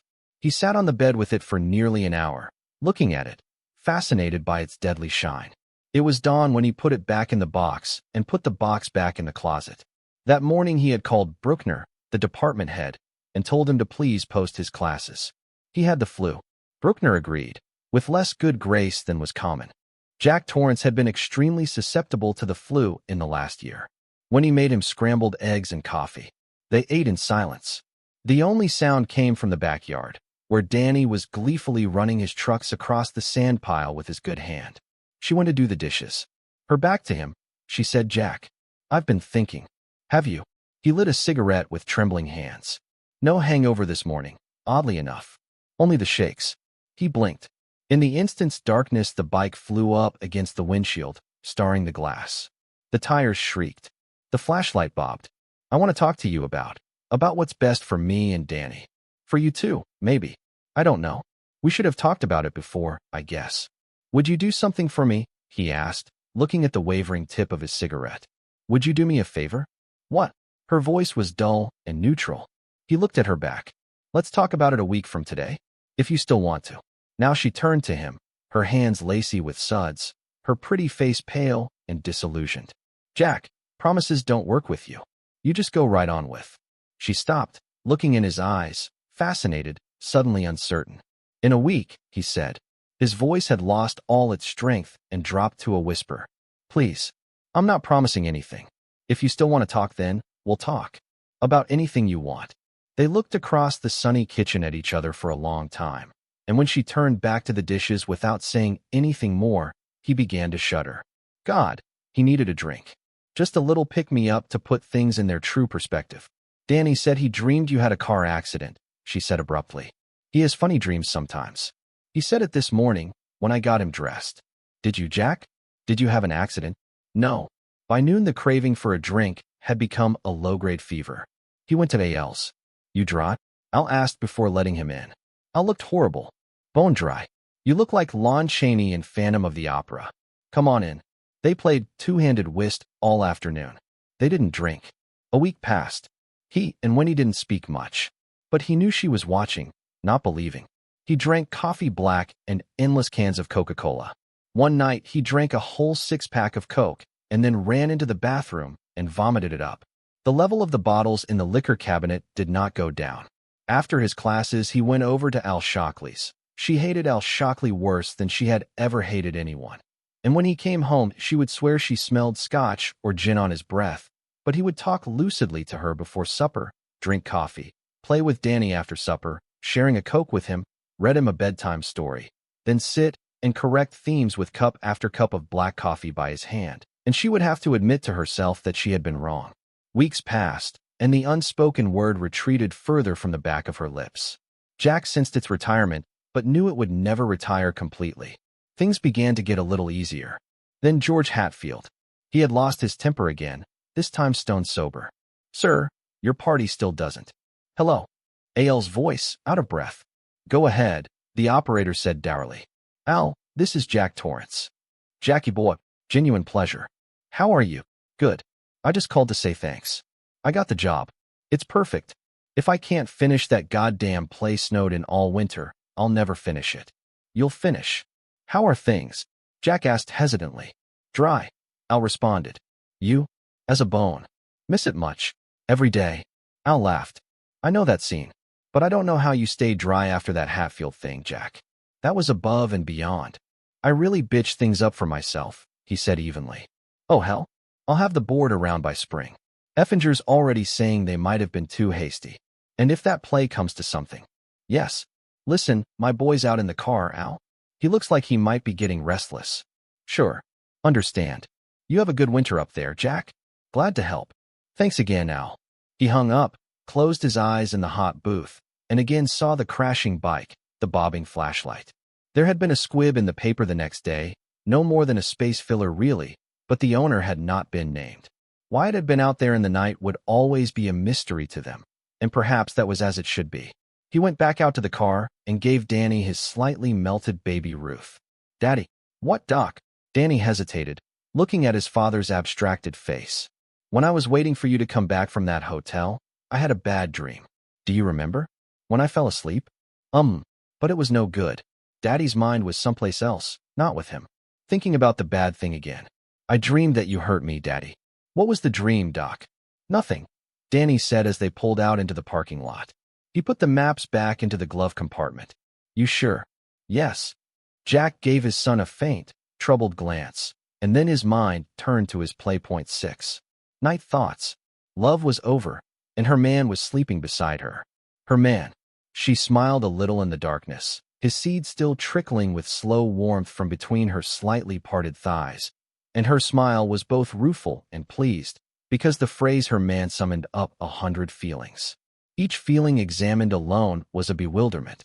Together, in this darkness floating to sleep, they were like a distant blues tune heard in an almost deserted nightclub, melancholy but pleasing. Loving you, baby, is just like rolling off a log. But if I can't be your woman, I sure ain't going to be your dog. Had that been Billie Holiday?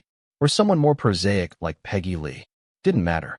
It was low and torchy, and in the silence of her head it played mellowly, as if issuing from one of those old-fashioned jukeboxes, a Wurlitzer, perhaps, half an hour before closing.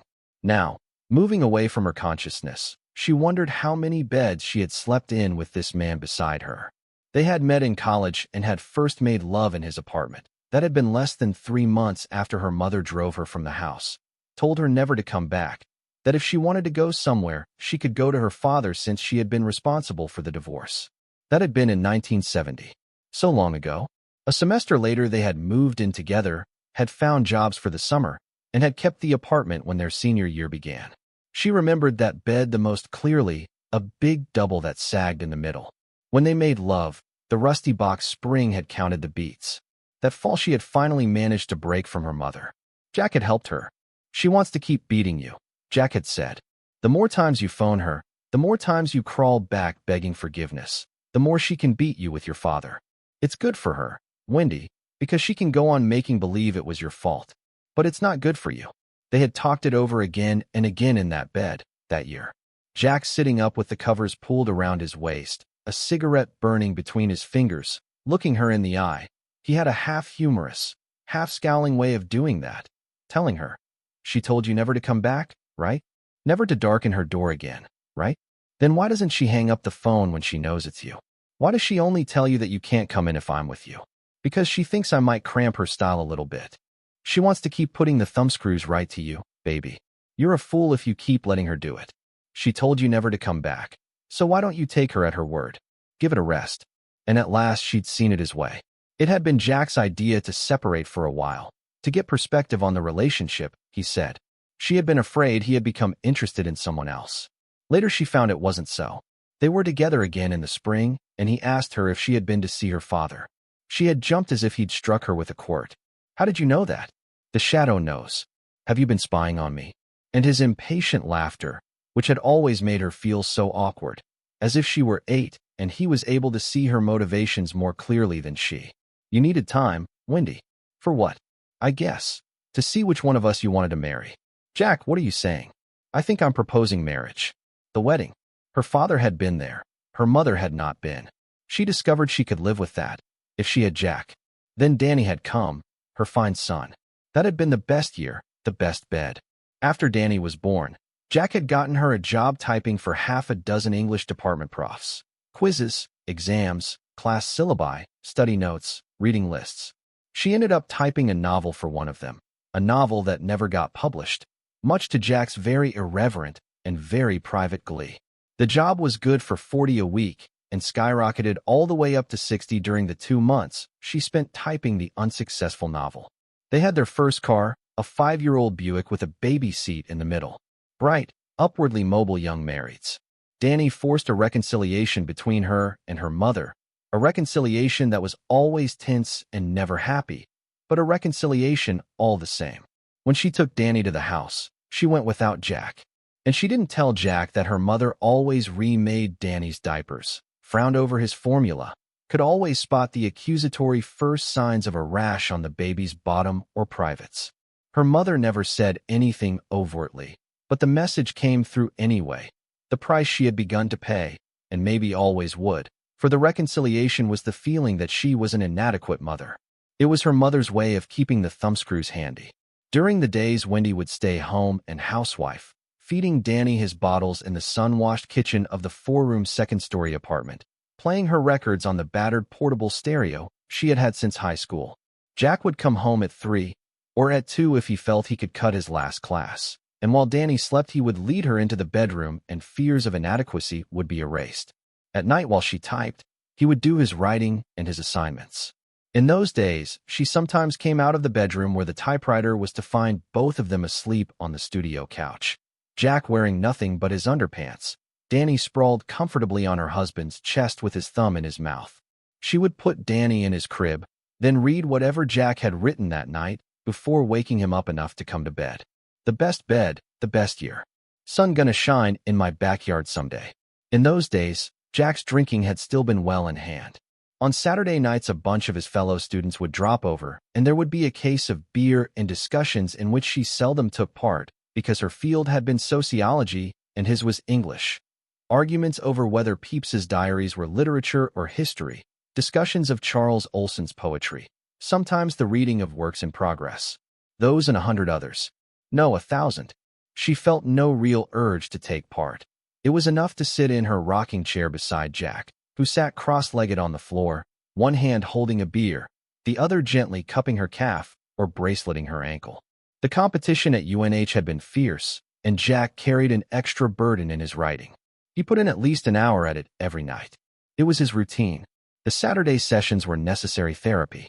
They let something out of him that might otherwise have swelled and swelled until he burst. At the end of his grad work, he had landed the job at Stovington, mostly on the strength of his stories, 4 of them published at that time, one of them in Esquire. She remembered that day clearly enough. It would take more than 3 years to forget it. She had almost thrown the envelope away, thinking it was a subscription offer. Opening it, she had found instead that it was a letter saying that Esquire would like to use Jack's story concerning the black holes early the following year. They would pay $900, not on publication but on acceptance. That was nearly half a year's take typing papers, and she had flown to the telephone, leaving Danny in his high chair to goggle comically after her, his face lathered with creamed peas and beef puree. Jack had arrived from the university 45 minutes later. The Buick weighted down with 7 friends and a keg of beer.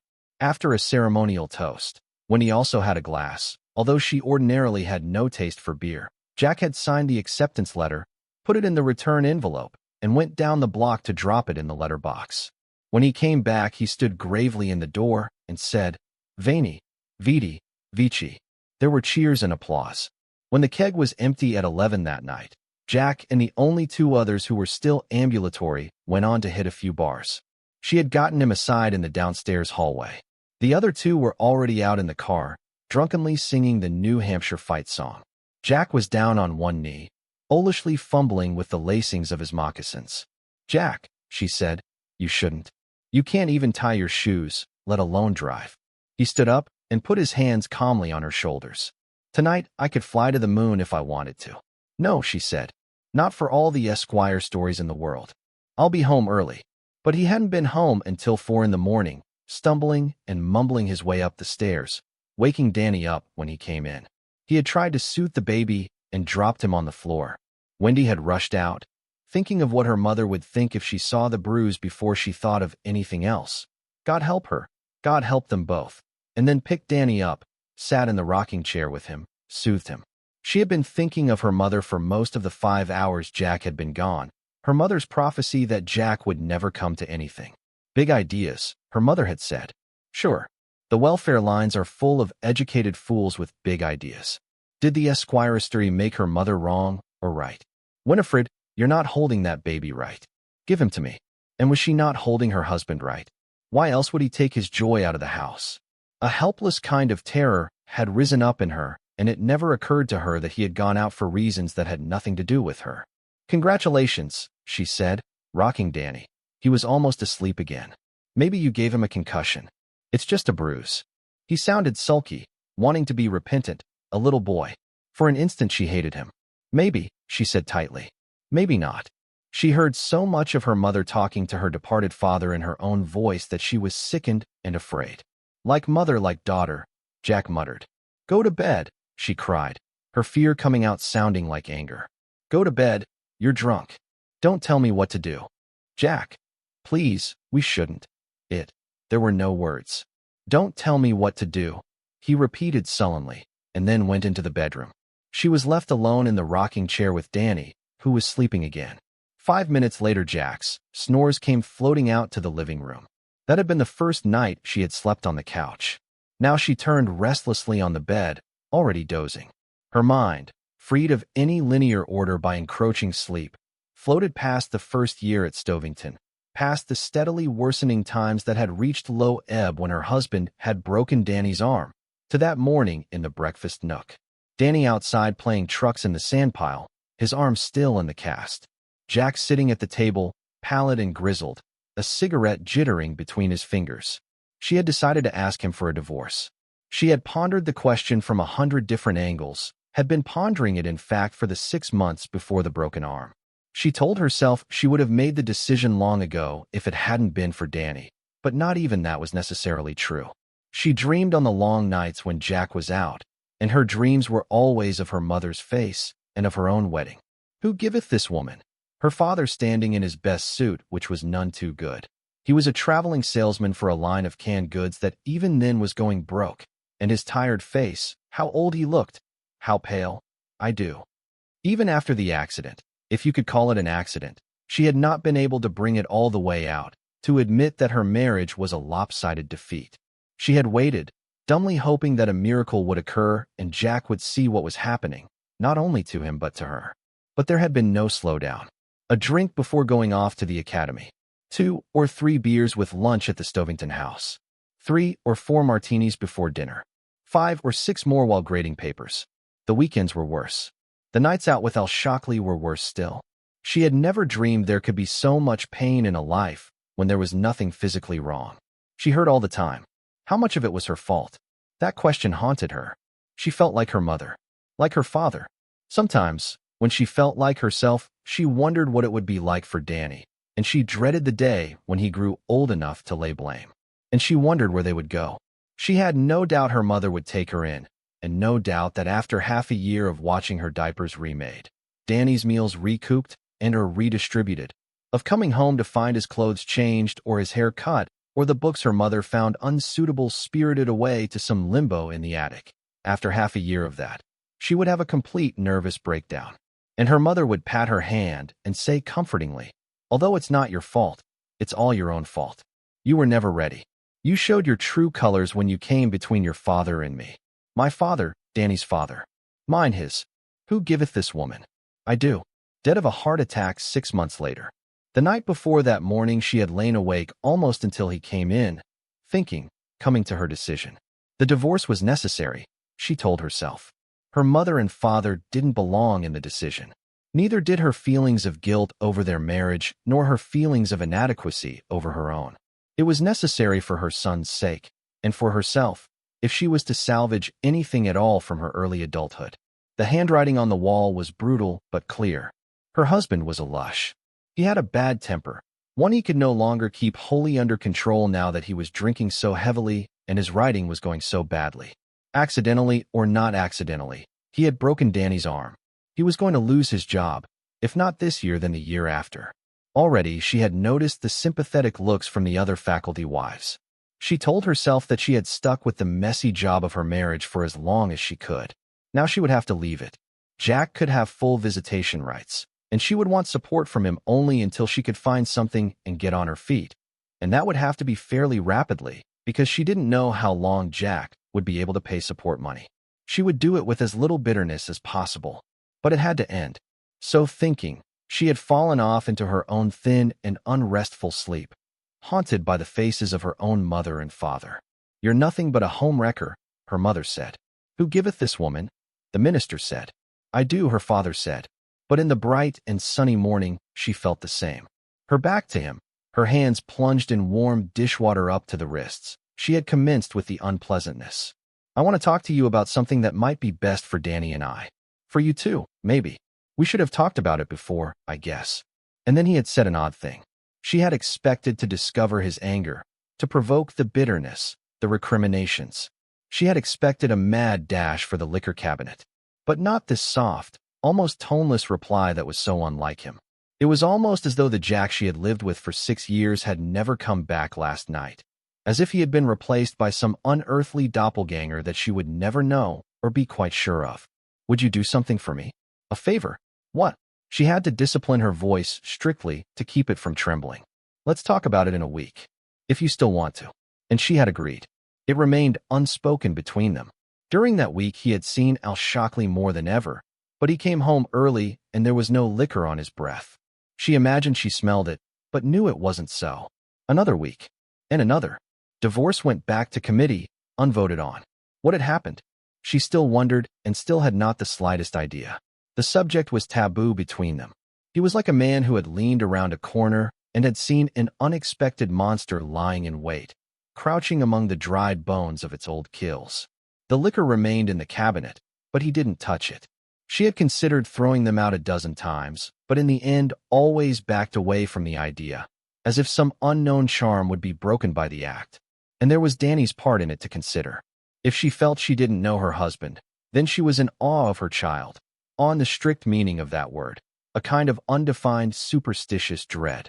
Dozing lightly, the image of the instant of his birth was presented to her. She was again lying on the delivery table, bathed in sweat, her hair in strings, her feet splayed out in the stirrups. And a little high from the gas they kept giving her whiffs of. At one point she had muttered that she felt like an advertisement for gang rape, and the nurse, an old bird who had assisted at the births of enough children to populate a high school, found that extremely funny.